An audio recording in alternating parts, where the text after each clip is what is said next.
श्रील प्रभुपाद की जय, गुरु गौरांग की जय।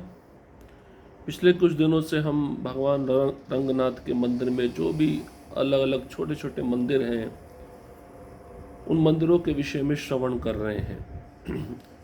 अब हम श्रवण करेंगे भगवान रंगनाथ दूत बने, सेवक बने। किसके सेवक बने? तोंडरड्डी पोड़ी आलवार का वास्तविक नाम विप्र नारायण था। उन्होंने एक ब्राह्मण माता पिता के परिवार में जन्म लिया। अपने सरल व शुद्ध शील व भक्ति के कारण उन्हें तोंडरा पोड्डी आलवर तमिल नाम की उपाधि मिली। तोंडर डी पोडी भक्तों के चरणों की धूल। तोंडर का अर्थ है भक्त आदि, चरण पोड़ी का अर्थ है धूल। संस्कृत में इसे भक्तांगरी रेणु कहा गया है। वैष्णव भक्त उन्हें श्री विष्णु मूर्ति की वैजयंती माला का स्वरूप मानते हैं। भगवान रंगनाथ के दर्शन और कैंकर्य की इच्छा से प्रेरित होकर वे श्रीरंगम पहुंचे।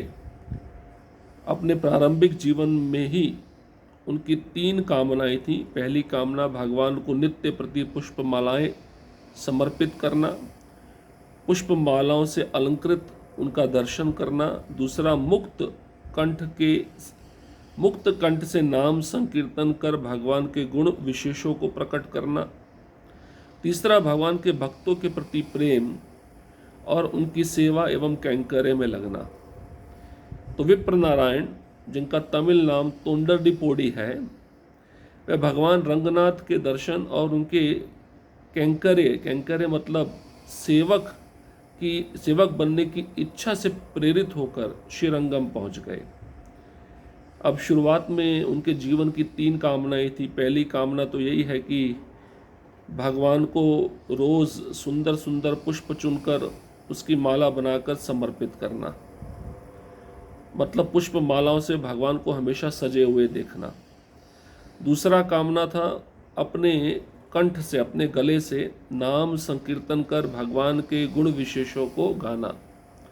तीसरा था भगवान के जो भक्त हैं उनके प्रति प्रेम और उनकी सेवा करना दास भाव में। ये 3 इच्छाओं को लेकर विप्र नारायण श्रीरंगम पहुंचे। विप्र नारायण अपने बाल्यकाल से ही धार्मिक व निष्ठावान थे। 16 वर्ष के युवा होने पर उन्होंने कल्याण हेतु अपना जन्म स्थान त्याग दिया। वह पवित्र श्रीरंगम पहुंच गए। उन्होंने मंदिर के बृहद तुलसी उद्यान में एक कुटिया बनाई, जिसका वे रात्रि में आश्रय लेते थे। सारा दिन वे तुलसी उद्यान में जल देते, तुलसी एवं पुष्प चुनते, पौधों की देखरेख करते, तुलसी एवं सुगंधित पुष्पों की सुंदर माला बनाते देखे जाते। वे प्रतिदिन सुबह शाम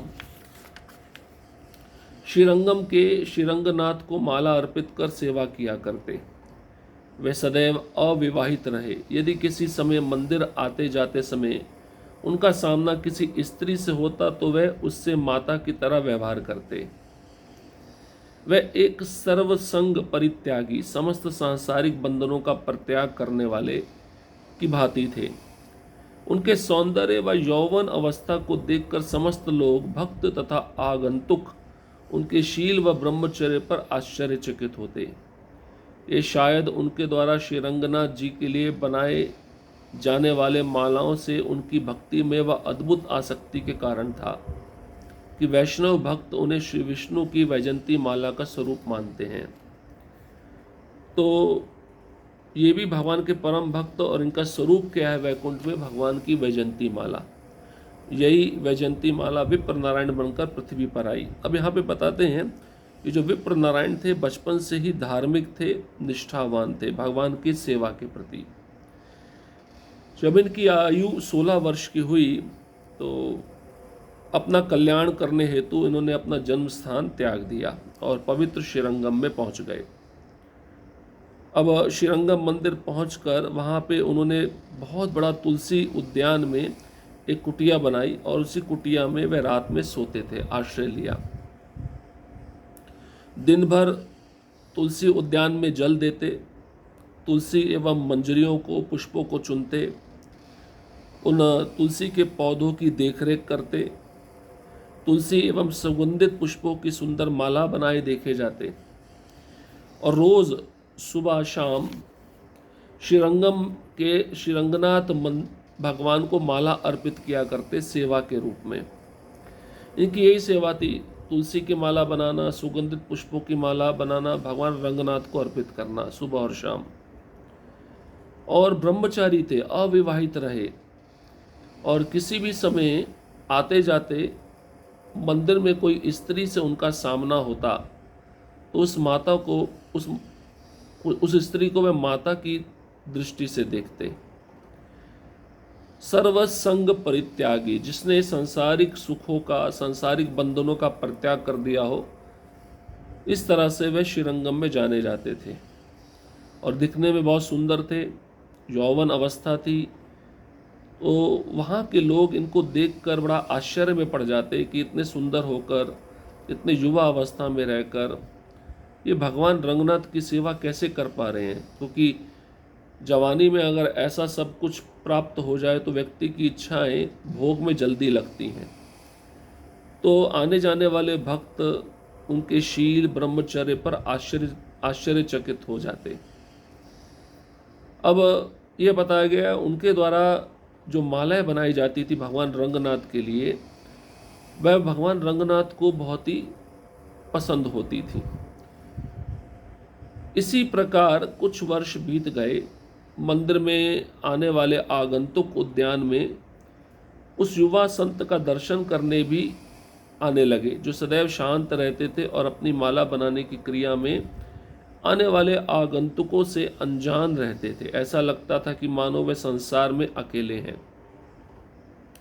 और उनके एकमात्र आश्रय श्री रंगनाथ है। वे भगवत प्रेम में मग्न रहते। उन्हें ऐसा अनुभव होता था मानो वे सदैव भगवान के साहचर्य में थे। अब कुछ दिन बीत गए। मंदिर में जो आने वाले नए लोग थे, दर्शन करने आते थे, उस तुलसी के बगीचे में उस युवा संत का दर्शन करने भी आ जाते थे। और विप्र नारायण सदैव शांत रहते, अपनी सेवा में लगे रहते, भगवान की तुलसी माला, भगवान की सुगंधित पुष्प माला बनाने में। और जो भी उनका दर्शन करने आता, विप्र नारायण को उससे कुछ परवाह नहीं थी, अनजान थे।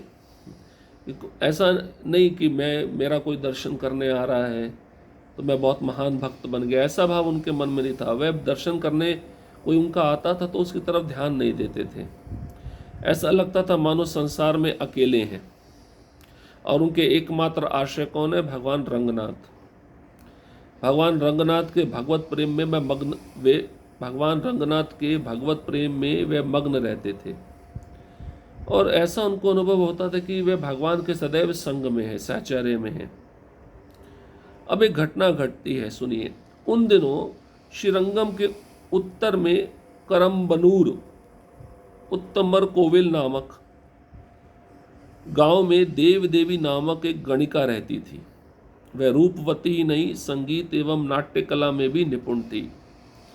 समय समय पर वह श्रीरंगम के दक्षिण में स्थित निचुलापुरी में चोल राजा के दरबार में अपनी बहन के साथ जाया करती थी। अपनी संगीत एवं नाट्य कला का प्रदर्शन कर राजा से पारितोषित आदि प्राप्त करती थी। अब बताते हैं कि श्रीरंगम के उत्तर में करम्बनूर नाम का एक गांव पड़ता है, जहाँ पे देव देवी नामक एक गणिका रहती थी। गणिका मतलब राज दरबार में गाने वाली, नाचने वाली, बड़ी सुंदर थी और नाट्य कला संगीत में बड़ी निपुण थी। समय समय पर श्रीरंगम के दक्षिण में स्थित निचुलापुरी में चोल राजा के दरबार में अपनी बहन के साथ जाया करती थी। अपने संगीत, अपने नृत्य कला के प्रदर्शन के द्वारा राजा ने उसे बहुत सारी भेंट प्रदान की थी। एक बार देव देवी अपनी बहन के साथ राज दरबार से वापस आ रही थी। गर्मी के दिन थे। थोड़ा विश्राम करने में दोनों कावेरी के उत्तर तट पर स्थित एक फुलवारी में गई, जो कि दिव्य एवं आकर्षक सौंदर्य की स्वामिनी थी, जहां उसने परम सुंदर युवा विप्र नारायण को तुलसी के पौधों को जल देते हुए देखा। सुनहरी रंगत और कामदेव के ओज व आभा से पूरित विप्र नारायण की एक दुर्लभ झलक पाकर वह खड़ी की खड़ी रह गई। वह ना तो उस स्थान से हिल पा रही थी, ना ही उन पर वह नजर हटा पा रही थी। मंत्र मुग्ध सी वह बड़ी वहीं खड़ी रही। अब ये देव देवी अपनी बहन के साथ राज दरबार से नृत्य गायन करके जब वापस आ रही थी, गर्मी के दिन थे। अब इन दोनों बहनों ने सोचा थोड़ा विश्राम कर लेते हैं, तो कावेरी नदी के तट पर उत्तर दिशा में स्थित एक फुलवारी थी। ये वही फुलवारी थी जहाँ पे विप्र नारायण रहते थे। उस फुलवारी में वह चली जाती हैं। अब ये जो देव देवी थी, इसका आकर्षक सौंदर्य, ये स्वामिनी थी उस सौंदर्य की, इतनी दिखने में सुंदर थी कि कोई भी उसको देखे वह मोहित हो जाए। अब जहाँ पे फुलवारी में वह दोनों पहुंची तो उन्होंने परम सुंदर युवा विप्र नारायण को तुलसी के पौधे को जल देते हुए देखा। किसने? देव देवी ने। अब विप्र नारायण भी बहुत युवा अवस्था में थे, ओजवान थे, उनके शरीर से आभा निकल रही थी, सुनहरा वर्ण था। जब इस रूप को देव देवी ने देखा, एक दुर्लभ झलक पाकर वह वहीं पर खड़ी की खड़ी रह गई। उसे सोचा ऐसा सुंदर रूप तो मैंने जीवन में किसी पुरुष के शरीर में देखा ही नहीं है। अपने स्थान से वह देव देवी हिल भी नहीं पा रही थी, उन पर नजर भी नहीं हटा पा रही थी। तो मंत्र मुग्ध सी वे वहीं खड़ी रही, विप्र नारायण को देखती रही, कितना सुंदर पुरुष है, और वो स्वयं दिखने में भी सुंदरी थी। वे कंठ में तुलसी माला और ऊर्ध्व पुंड्रू तिलक से शोभित थे। वे दोनों देव देवी और उसकी बहन उनका ध्यान आकृष्ट करने उनके निकट जाकर थोड़ी देर खड़ी रही। विप्र नारायण अपने काम में लगे हुए थे, इन दो ललनाओं की ओर उनका ध्यान ही नहीं गया। देव देवी के आश्चर्य प्रकट करने पर उसकी बड़ी बहन ने उससे कहा कि ये बड़े भक्त हैं, भगवान रंगनाथ को रोज पुष्पमाला समर्पित करते हैं। वे ब्रह्मचारी होने से स्त्रियों से आकृष्ट नहीं होते। देव देवी को अपनी सुंदरता पर स्त्रियोचित गर्व था। उसने अपनी बहन से प्रतिज्ञा की कि वह 4 महीनों के अंदर उस भक्त को अपने वश में कर लेगी। यदि वह असफल रही तो 6 महीने तक उसकी बड़ी बहन दासी बनकर रहेगी। थोड़ी देर आराम करके दोनों बहनें अपने घर चली गई। इतना गर्व होता है व्यक्ति को अपने सौंदर्य का, लेकिन इस शरीर में जो सौंदर्य है क्षणिक मात्र है। शरीर समाप्त होने पर यह सौंदर्य भी समाप्त हो जाता है। तो उस देव देवी और उसकी बहन ने देखा कि गले में कंठी माला है और माथे पर ऊर्ध्व पुंड्र तिलक है। तो देव देवी और उसकी बहन उनका ध्यान आकृष्ट करने के लिए विप्र नारायण जो थे उनके पास खड़ी हो गई। कुछ देर खड़ी रही कि हमको देखे, हमारे सौंदर्य को देखकर आकृष्ट हो जाए। अब विप्र नारायण अपना तुलसी के पौधों को उनकी देख रेख करने में, उनके पुष्पों को चयन करने में, माला बनाने में, इस सेवा में लगे हुए थे। उनका ध्यान नहीं गया इन दोनों के ऊपर। तो देव देवी को आश्चर्य लगा, मैं दिखने में इतनी सुंदर हूँ और ये मेरे प्रति आकृष्ट नहीं हो रहे। तो देव देवी की जो बड़ी बहन थी उसने कहा, भाई ये बहुत भगवान रंगनाथ के महान भक्त हैं, रोज भगवान रंगनाथ को पुष्पमाला अर्पित करते हैं और ये ब्रह्मचारी हैं, स्त्रियों के प्रति इनका कोई आकर्षण नहीं है। और देव देवी को अपनी सुंदरता पर बहुत ही गर्व था कि मेरी जैसी सुंदर स्त्री अन्य इस संसार में है ही नहीं।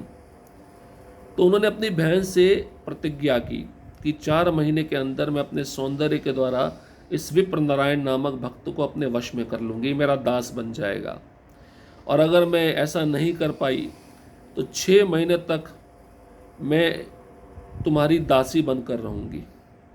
ऐसा देव देवी जो छोटी बहन थी उसने अपनी बड़ी बहन को बोला, मैं ऐसा नहीं कर पाई तो मैं तुम्हारा दासी बनूंगी 6 महीने के लिए।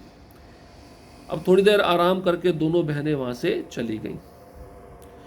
उस दिन के उपरांत देव देवी प्रत्येक दिन निरंतर पौधों को पानी देने व देखभाल करने का कार्य करने लगी। उसे निरंतर उद्यान में कार्य करते देख एक दिन विप्र नारायण ने अत्यंत मृदु स्वर में उससे प्रश्न किया, क्या मैं जान सकता हूँ कि आप कौन हैं जो कई दिन से बाग में बागबानी का कार्य कर रही हैं? अब उसने संकल्प तो ले लिया था कि मैं इसको वश में करूंगी, मैं इसको अपना दास बनाऊंगी, तो उसने अपना कार्य प्रारंभ किया। देव देवी स्वयं उस तुलसी के बगीचे में जाकर तुलसी को पानी देती, उन तुलसी के पौधों का देखरेख करती। जब काफ़ी दिन तक ऐसा चलता रहा तो विप्र नारायण ने भी देखा, अरे मैं ये सेवा करता था, ये स्त्री यहाँ पे क्यों ये सेवा कर रही है। तो एक दिन विप्र नारायण ने प्रश्न कर ही लिया, मैं जान सकता हूँ कि आप कौन हैं? बड़े दिनों से आप इस बगीचे में आकर पानी दे रही हैं, सेवा कर रही हैं। देव देवी ने सत्य निष्ठा पूर्वक मृदुलता से उत्तर दिया, मैं वेश्या परिवार में उत्पन्न एक अविवाहिता हूँ। मैं देव देवी अपने जन्म स्थान से श्रीरंगम अपने साथियों के साथ तीर्थ के उद्देश्य से आई हूँ। श्री रंगनाथ की पूजा करके व इस पवित्र स्थल की महिमा व धार्मिक वातावरण से प्रभावित होकर मैंने संपूर्ण जीवन यही व्यतीत करने का निश्चय किया है। मैं अपना जीवन व सर्वस्व श्री रंगनाथ को अर्पित कर दिया है। आप ही की तरह मैंने इस बृहद तुलसी बगीचे के एक कोने में रहकर भगवान के लिए उद्यान सेवा का कार्य स्वीकृत किया है। मैं माला बनाने में निपुण हूँ। श्री रंगनाथ को माला अर्पित करके मैं प्रसन्नता का अनुभव करूंगी। ऐसा कहकर वह अपने कार्य की ओर उत्साहित होकर मुड़ गई। अब इस वेश्या को, इस देव देवी को तो अपना कार्य पूरा करना है, उस उद्देश्य से यहाँ पे आई है, लेकिन कितना बड़ा झूठ बोल रही है, वो भी एक भक्त से। अब देव देवी से उस विप्र नारायण ने प्रश्न किया कि आप यहाँ पे ऐसा कार्य क्यों कर रही हो। अब बड़ी मीठी आवाज़ में वो देव देवी कहती है कि मैं वेश्या परिवार में उत्पन्न एक अविवाहिता हूँ, मेरी शादी नहीं हुई, और मैं देव देवी अपने जन्म स्थान से श्रीरंगम अपने साथियों के साथ तीर्थाटन के उद्देश्य से आई थी। अब श्री रंगनाथ की पूजा करके व इस पवित्र स्थल की महिमा व धार्मिक वातावरण से मैं बहुत प्रभावित हो गई हूँ, और मैंने फैसला किया है कि पूरा जीवन मैं यही बिताऊंगी। मैंने अपना पूरा जीवन भगवान रंगनाथ को अर्पित कर दिया है, और आपकी तरह ही मैं यहाँ पर इस बगीचे में एक कोने में एक कुटिया बनाकर रहूँगी और यही सेवा करूँगी। मैं माला भी बना सकती हूँ, और रंगनाथ भगवान को मैं माला बनाकर अर्पित करूँगी, इसी में मुझे प्रसन्नता का अनुभव होता है। ऐसा कहकर वह देव देवी अपने कार्य की ओर मुड़ गई और चली गई। कितना बड़ा धोखा है इंसान के लिए, और ये अपने जाल में उसको फंसाने के लिए आई है। अब विप्र नारायण उससे क्या कहेंगे, विप्र नारायण का क्या प्रतिक्रिया होगा, वह कैसे इस देव देवी नामक वेश्या के प्रति आकृष्ट होंगे, इसको हम अगले सत्र में श्रवण करेंगे। हरे कृष्ण कृष्ण कृष्ण हरे हरे, हरे राम राम राम हरे हरे। श्रील प्रभुपाद की जय, गुरु गौरांग की जय।